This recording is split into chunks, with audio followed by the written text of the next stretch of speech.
When you play a video game, you are in charge of that character. You get to decide the rules and the actions your character takes. And in the game of life, you are the main character. You are responsible for yourself. You are responsible for your thoughts, your feelings, and your actions. Welcome back to Manifesting Magic. My name's Sammi, and today we're going to talk about the rules needed to win at the game of life. When we view our life as a game, we can then take control and be the main character and show up for ourselves. There are 5 simple rules for the game of life, and when applied properly, your success will be inevitable. Once you know better, you do better. And when you know the simple rules to life, then you'll also understand any violations of these rules will carry a penalty. Following these rules allows you to detach from all outcomes and allows you to really surrender and just be in the present moment. The more you panic about your current situation or the 3D world, the more you're just perpetuating it. Our thoughts, words, and actions determine our future. The first rule is to practice positive self-talk and positive affirmations. In the manifestation community, it's referred to as the mental diet. The mental diet is basically not indulging in negative thoughts. That's why it's important, especially if you're new to this journey, to rewire your subconscious mind, because your subconscious mind is going nonstop all day long, and you have no idea what it's saying if you're not properly tuned in.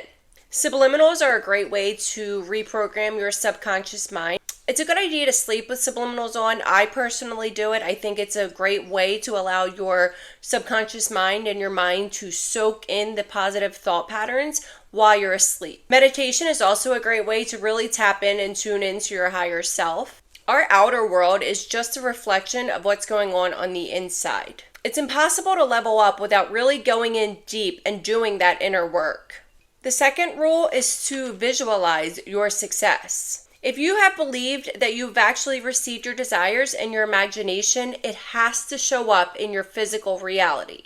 If your 3D world or your current situation reflects the polar opposite of your desires, you only have to imagine it and just until you feel a little bit of relief. When you feel that relief, then you can let that visual go. It's important not to be concerned with how it will show up, just knowing deep down that it will show up. You must be filled with desire and literally on fire with love for its possession. Winston Churchill said that the mood decides the fortunes of people rather than the fortunes deciding the mood. Rule number 3 is to really listen to your intuition. Our intuition knows best. Think of your intuition as your higher self talking and guiding you through life. We all have a divine purpose in this world, and when you really can tap into your higher self and really get all the clutter out of your space, you're able to really tune in to see what that calling is. Rule number 4 is to be mindful of your language. It's important to avoid negative self-talk and to gossip, especially if you're at work with coworkers or even with your friends or family. Gossip is the lowest form of vibration. What you say about someone else, you're doing onto yourself. So it's really important to make sure that you're not emitting such negative frequencies. Someone that's aware of the power of words is very cautious about all conversations going on with them and around them. Rule number 5 is maintaining an attitude of gratitude each and every single day, from the second you wake up to the second you go to bed. Again, even if your 3D world does not reflect that which you desire, it's so crucial to be so grateful for what you do have, because no matter what your current situation is, I guarantee that there is things in your life that you can be grateful for.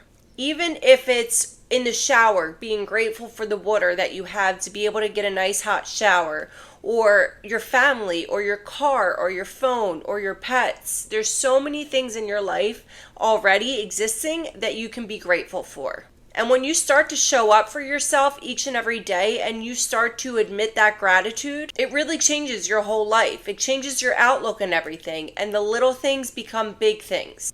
That attitude of gratitude really needs to remain a constant in your life, because God or the universe, whoever you call it, however you label it, they're not fooled by you imagining something and then as soon as that thought process is over, reverting back to your old ways. You're going to be treading water that way. It's going to make it an uphill battle that you're never ever going to win. It's going to be nearly impossible to make it to the other side if you're just Soon as your thought process is done with the positive affirmations and the attitude of gratitude, immediately going back and gossiping and saying that you don't have enough money or whatever it may be.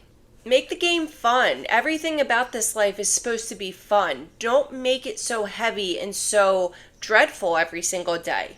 When you can start coming from a place of being lighthearted and playful, it really does make a world of a difference in your life. And the more you stick with it and the more you keep at it, you'll it's impossible not to notice a difference. Learn to consciously play this game of life, because if not, you're already unconsciously playing it.